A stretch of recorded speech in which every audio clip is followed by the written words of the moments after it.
en danger face à cette situation tey jii rek ki ñu wax mooy président assemblée nationale def na proposition dafa am une proposition de loi bu mu def sur la constitution une proposition de loi portant modification de la constitution une proposition de loi sur la constitution. Le bureau informe par ailleurs avoir reçu, examiné et déclaré recevable une proposition de loi portant révision de la Constitution. Cette proposition portée par un groupe de députés intègre toutes les observations issues de la décision du Conseil constitutionnel numéro 4C 26 du 25 mai 2016. Et pourtant toutes les propositions, toutes les modifications ñu bëgg proposer mais président yóbbu na ko ci Conseil constitutionnel. muy les avant-projets. waaw les avant-projets xoolal tey ñoom ni ñu def. On l'a vécu avec le code électoral, modification sur le code électoral. L29 bi ak L30. Sonko veut instaurer un royaume. man maa la ko wax ce qui se passe lii fa mu jëm. Sénégalais laay wax de. xanaa Diomaye du ko ci bàyyi nag. dama ne la après tout le président. dama ne la c'est le président. dama ne la lii mu def nii lii muy def nii fa mu nar a jëm ci réew mi baaxul. mi ngi xuus rek de. Conseil constitutionnel laay wax. waaw. les membres du conseil constitutionnel. situation bi am nii. ci réew mi ci mën a génn réew mi. les 7 sages. les 7 sages yéen laay waxal. réew maa ngi pant mi ngi jëm foo xamante ni ne yéen a mën a sauver le pays comme vous l'avez fait avec Macky Sall. Osez faire avec Macky Sall. Osez dañ ko def te décret la def. ah oui. ñu foqati ko dindi ko ne élection yi il n'est pas question que duñ ko. boobu conseil constitutionnel la ñu soxla. te avant boobu conseil constitutionnel musul àddu ci décret. tout à fait. déjà. musul woon àddu ci décret cour suprême rek moo doon àddu ci décret. moom donc bu Demba Kandji di wax avec jurisprudence benn jurisprudence. mu ngi noonu te xoolal te pour def loolu Omar xam nga lu ñu def. dañoo fekk cour suprême fa ñu ko saisir ci dossier bi mu ne ko jox leen ma. muy cour suprême. waaw cour suprême mu jëlee ko ci cour suprême. indi ko ci moom jël ko moom àtte ko ne j'annule le décret. très bien. donc pour vous dire. ma dagg ko may na la parenthèse. looloo tax mani. conseil constitutionnel warul woon a xaar ba recours di am dafa waroon a autosaisir ci article 54 parce que lépp lu laal. ci constitution. ak lu mu mën a doon. ils ont l'autorité et les prérogatives de s'autosaisir. merci Médou. surtout que bu fekkee ne dañ ko violer ba Sénégal gépp di ko wax. loola rek war naa tax mu leen jox leen ma li ñuy coow a ko wax lan la. ma réglé ko. Omar waaw. waaye nag dinaa ci dolli parce que président bi daa am ci ñi war a sauver près Sénégal danaa wax lan la continuer. Aïcha léegi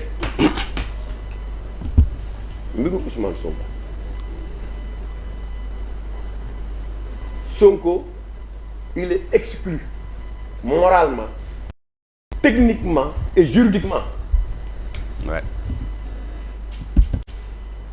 Ousmane Sonko mi taxawoon ci Sénégalais yi di ŋàññi suñuy magistrat di ŋàññi suñu justice di ŋàññi suñu assemblée wax lu ne ci réew mi moom mooy ut prox ndoll pour dem assemblée nationale.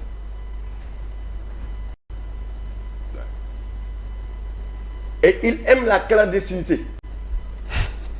C'est un clandestin. 2 fois.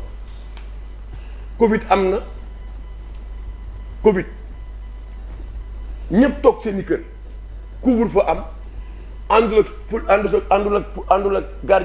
chauffeur àndul ak garde corps laxatu leen toll dugg ci benn suite bati kenn wax ko moo ko wax. ci barab bu salte bu xaram. c'est de la clandestinité. bii aussi jógee assemblée jógee primature vendredi dugg assemblée dimanche. C'est de la clandestinité. C'est de la clandestinité. C'est-à-dire gis nga li Bara Ndiaye def noonu. bi koy gendarme yi di jël si. waaw gars yi di ko mu roofu dugg biir assemblée. kii noonu la def mais Mohamed techniquement noo mën a génnee vendredi 20h ñu dàq la nga war a mën a jox lettre bu la intégrer assemblée parce que du réintégration. C'est pas une réintégration c'est une intégration. Oui. parce que ku ñu réintégrer mooy ku fa dugg génnaat ñu réintégrer la. C'est ça.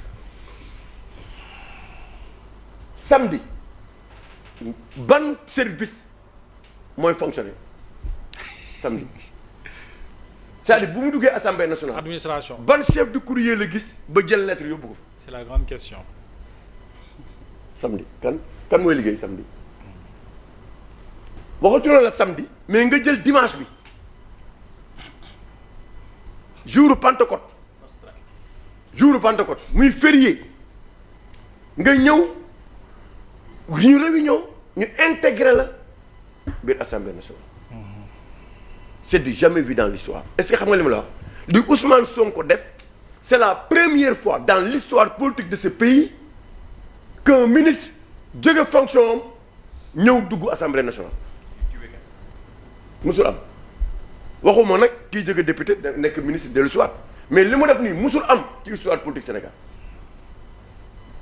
te les historiens sont là kenn du ma démentir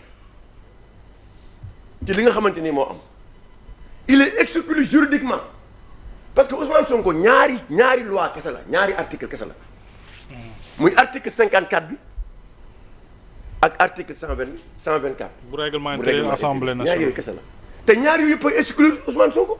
Ouais. Avec un langage très clair. Avec un langage très clair 54 moo ne la qualité d'un membre du gouvernement est incompatible à un mandat parlementaire. Il n'a pas dû à un statut de député waxul statut mooy député. mais dana mandat mooy juróomi at. waaw ci juróomi at. pour war la jalousie bi am ci exécutif mu am lenn lu ci des mooy un député nommé ministre mën nga suspendre ba benn période loolu lañ la wax. Très clair. Ça a été clair yooyu yëpp da ko exclure pour te donner un exemple dem leen laaj Abdoulaye Daouda Diallo ak l'ancien ministre de l'urbanisme su Wade mooy Seydou Wal Abdoulaye Seydou Sow pour vous dire le cas de Ousmane Sonko. Très bien. ñoom dañu leen fal ñu nekk député ñu dem assemblée Abdoulaye Daouda Diallo def lettre de suspension dellu nekk ministre te boobu bu fàtte ne un député mi ngi ci constitution bi ñu ngi bind ne le député nommé peut revenir déglu baax li ma la wax le député nommé peut revenir bi fi Abdoulaye Daouda Diallo di suspendre boobu loolu moo ci nekkoon. su ko neexoon ñëwaat. bu ko neexoon